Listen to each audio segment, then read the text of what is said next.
आज हम बताने जा रहे हैं आप लोगों को चौथा, पांचवा और छठा। तो चौथा क्वेश्चन मैंने बोर्ड पे दे दिया है। बोर्ड पे है 4u² plus 8u, 4u² plus 8u। चलिए, तो आज जो कल हमने बताया था first into last equal to between, आज वो फॉर्मूला फेल हो जाएगा। आज चूंकि वो 3 डिजिट के लिए था, इसमें आज 2 डिजिट है, इसीलिए 2 डिजिट के लिए हम अलग ट्रिक देंगे, अलग फॉर्मूला होगा। 2 डिजिट का हो जाता है, पहले कॉमन लेने का प्रयास करेंगे। अगर कॉमन आ जाता है तो ठीक है, नहीं तो भाई फॉर्मूला पे उसे तोड़ना है। तो अभी इसमें देखिए कि क्या है, 4u² प्लस 8u। देखिए इस दोनों में कॉमन क्या है, तो कॉमन है इसमें 4u, कॉमन ले सकते हैं।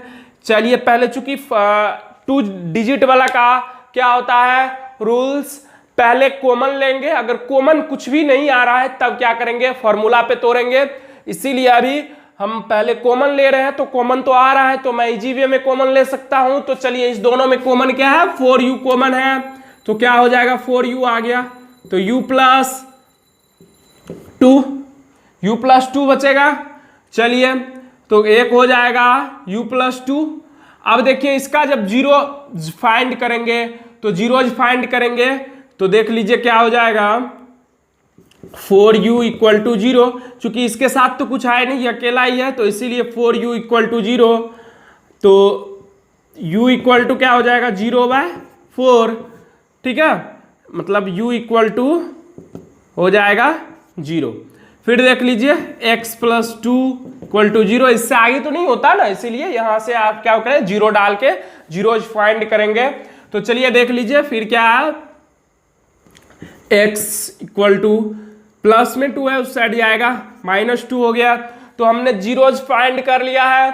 अब रिलेशन दिखाना है जीरोज और कोफिशिएंट में, तो चलिए रिलेशन दिखाते हैं। तो सम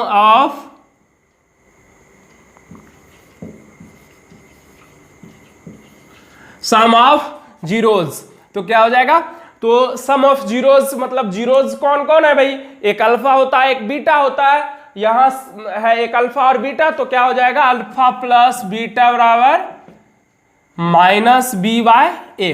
अल्फा का वैल्यू क्या है 0 प्लस बीटा का value -2 equal to -b।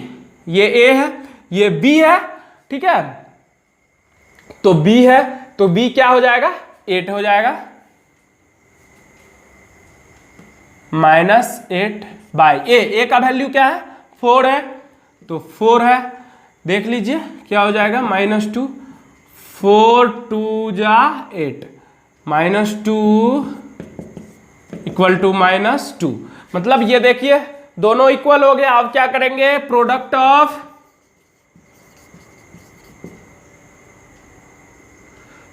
Of zeros. तो प्रोडक्ट ऑफ जीरोज क्या हो जाएगा भाई, देख लीजिए यहां, तो अल्फा इंटू बीटा बराबर c/a। तो भाई अब देखिए ये a है, ये b है, c तो है नहीं। c अगर नहीं रहेगा तो हम क्या करेंगे, c अपने मन से डालेंगे। क्या डालेंगे, 0 डालेंगे। क्या डालेंगे, 0 डाल देंगे, +0। c क्या करेंगे, जब c एब्सेंट रहेगा तो c के एब्सेंट में क्या करेंगे, हम +0 डाल सकते हैं। तो क्या हो जाएगा, देख लीजिए, चूंकि आप देख लीजिए 0 अगर प्लस भी करते हैं तो उसमें कोई चेंज नहीं होगा, इसीलिए c का वैल्यू हम निकालने के लिए c का यहां वैल्यू चाहिए, इसीलिए हम क्या किए, अगर नहीं रहेगा c तो प्लस में डाल देंगे। अब देख लीजिए अल्फा का वैल्यू क्या है भाई, 0 इंटू, फिर देख लीजिए बीटा का वैल्यू क्या है, -2 इक्वल टू c का वैल्यू क्या है भाई, 0 है। a का वैल्यू क्या है, 4, तो क्या हो जाएगा, 0 इक्वल टू 0। मतलब ये भी आपका कंप्लीट हो गया। ध्यान में रखना है कि जिस चीज का वैल्यू अगर मान लेते हैं b नहीं दिया रहता तो हम क्या करते हैं, यहां b 0u डाल देते। मतलब आप देख लीजिए अगर 0u डालते हैं तो कोई फर्क नहीं पड़ता है, तो वही बात रह जाती है। इसीलिए जो एब्सेंट रहेगा, अगर यहाँ बी एब्सेंट रहता तो बी हम अपने खुद से डाल सकते थे, सी एब्सेंट था तो मैंने सी क्या डाल दिया, 0 डाल दिया। अब बी एब्सेंट रहेगा तो उसमें क्या करना है, अगर यहाँ x रहेगा तो यहाँ हमको 0x डालना है, अगर यहाँ y रहेगा तो 0y डालना है b का वैल्यू। लेकिन c जो है, c का क्या करना है, केवल 0 डालना है, ठीक है। अब 5वां नंबर सवाल इसका बताने जा रहे हैं, है सवाल t² - 15। तो भाई पहले तो कॉमन लेंगे, अगर कॉमन नहीं आ रहा है फिर उसे फॉर्मूला पे ले जाएंगे। तो चलिए, ये इसमें कॉमन तो नहीं आ रहा है, इसको फॉर्मूला पे ले जाते हैं। तो फॉर्मूला पे ले जाएंगे, देख लीजिए क्या हो जाएगा। तो इसको अगर फॉर्मूला पे ले जाए तो क्या हो जाएगा, देखिए ये t² है -15 है, तो -15 है, हम इसको ऐसे कर सकते हैं, इसको आप दो तरीके से बना सकते हैं, इसका जीरोज जो है आप दो तरीके से फाइंड कर सकते हैं। तो देख लीजिए क्या करेंगे कि 15 √15 का स्क्वायर लिख सकते हैं, √15 का स्क्वायर। चूंकि √15 का स्क्वायर लिख रहे हैं तो इसका मतलब भी 15 ही हुआ, चूंकि 15 का स्क्वायर है। और आप जानते किसी भी अगर रूट वाला डिजिट पे स्क्वायर डाला जाता है तो रूट क्या होता है, हट जाता है। अगर किसी रूट वाला डिजिट पे स्क्वायर डाला जाता है तो क्या होता है कि रूट अपने आप खत्म हो जाती है। रूट वाले नंबर पे अगर स्क्वायर दिया जाता है तो रूट खत्म हो जाती है। तो आप देख लीजिए, अगर इस पे स्क्वायर दिया गया है तो इसका मतलब भी 15 ही होगा। तो यहां देखिए, तो इससे क्या होता है कि ये मेरा फॉर्मूला पे सेट हो जाता है। फॉर्मूला पे a² - b² बराबर, आप फॉर्मूला जानते हो क्या होता है, a² - b² बराबर फॉर्मूला होता है a + b × a - b होता है। तो यहां देख लीजिए क्या हम इस पे तोड़ सकते हैं, a + b × a - b, चूंकि यहां हम लिख सकते हैं ब्रैकेट में यहां डाल देते हैं, चूंकि a² - b² =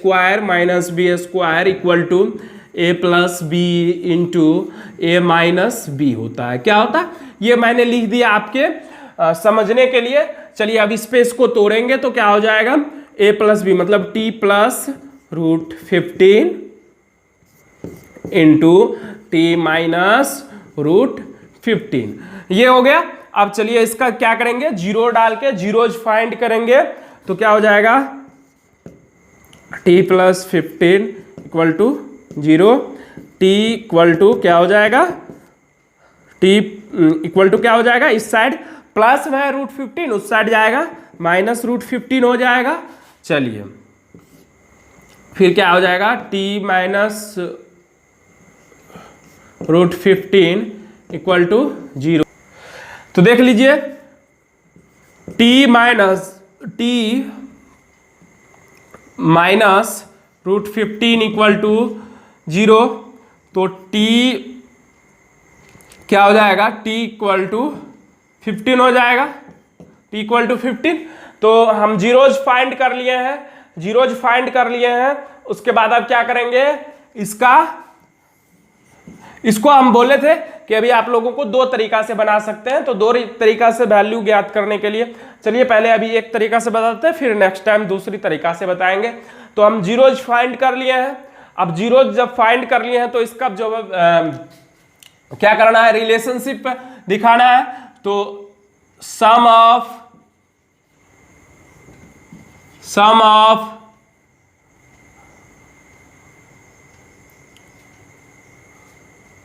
zeros, sum of zeros क्या हो जाएगा, अल्फा + बीटा = -by/a। अल्फा का वैल्यू क्या है, -√15 प्लस √15 इसका है =-b। b तो है ही नहीं, तो हम अभी आप लोगों को बताए थे कि ये तो c का वैल्यू है। चूंकि इसमें देख लीजिए कि t नहीं लगा हुआ है तो इसका मतलब ये c का वैल्यू है, चूंकि और b का वैल्यू तो है ही नहीं। तो इसमें क्या करेंगे, इसको अगर स्टैंडर्ड फॉर्म में आप लिखना चाहें तो क्या हो जाएगा, इसका c का वैल्यू अगर आप लिखना चाहते हैं तो लिखेंगे तो हो जाएगा t² + 0t - 15 ये इसका क्या हो जाएगा, मतलब जनरल फॉर्म बोलिए या इसको मतलब सही तरीका से लिखा हुआ है, जनरल फॉर्म बोला जाता है। ठीक है, तो ये हो जाएगा इसका जनरल फॉर्म। तो इसमें तो बी का वैल्यू नहीं था, इसीलिए बी का वैल्यू को हम दिखाने के लिए 0t दे दिए हैं ताकि ये बी का वैल्यू हो जाए हमको वहां। तो बी का वैल्यू देख लीजिए -0/a, ए का वैल्यू 1 है, तो आप देख लीजिए ये कैंसिल हो जाएगा, 0 = 0। -0 जो है कभी माइनस में नहीं होता है क्योंकि उसका कोई सिंबल नहीं होता है, ठीक है ना। तो देख लीजिए फिर आप क्या लिखेंगे, प्रोडक्ट ऑफ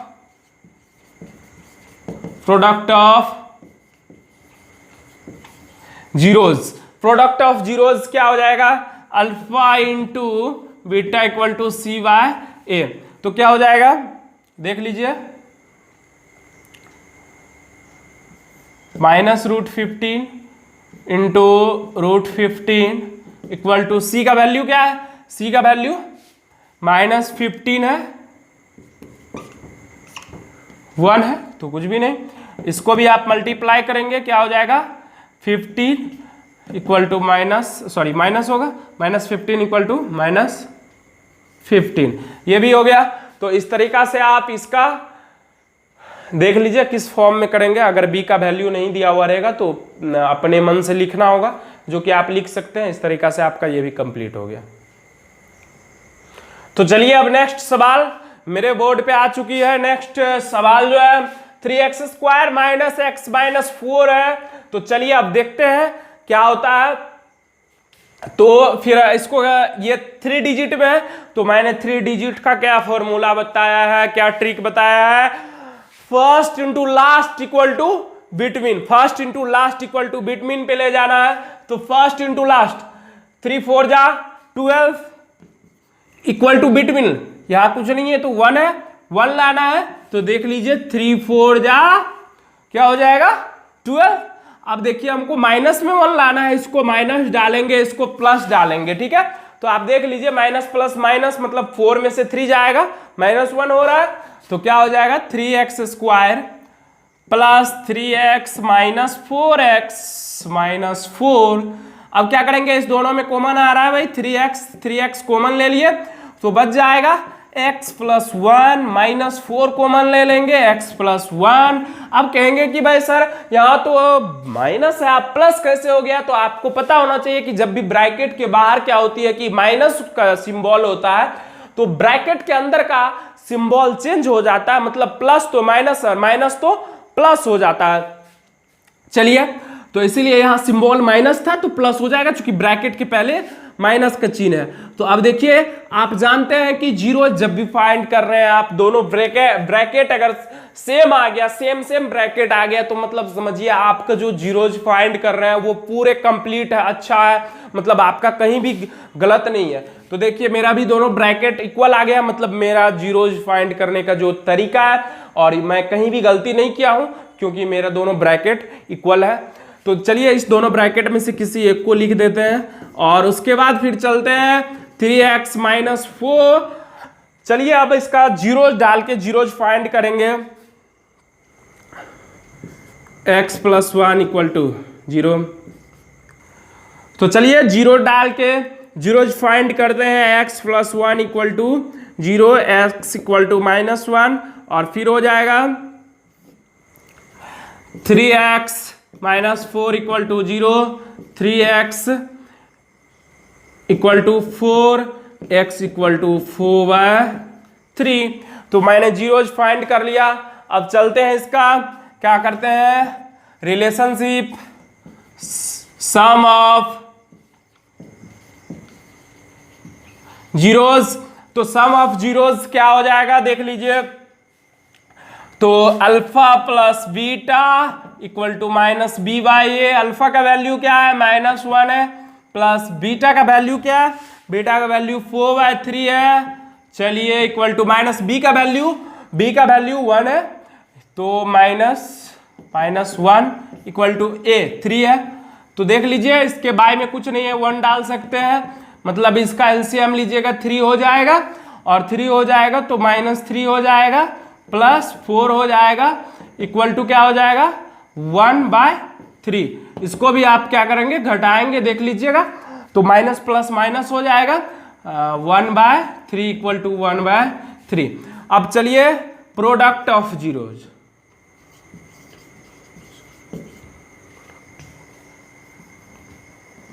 ऑफ